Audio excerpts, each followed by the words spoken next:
మన భారతంలో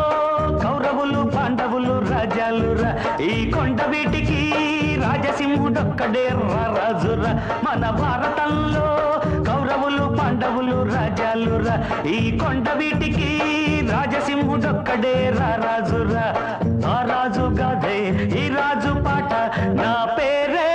రాజు ఎంతే రాజు మేరా నామ్ రాజు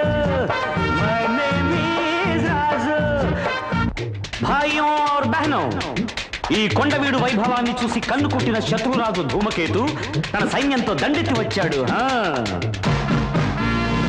అప్పుడు మన రాజసింహుడు తెలివిగా ఈ సొరంగ మార్గం గుండా తన సేనలతో శత్రు సైన్యం మీదకి మెరుపు దాడి చేశాడు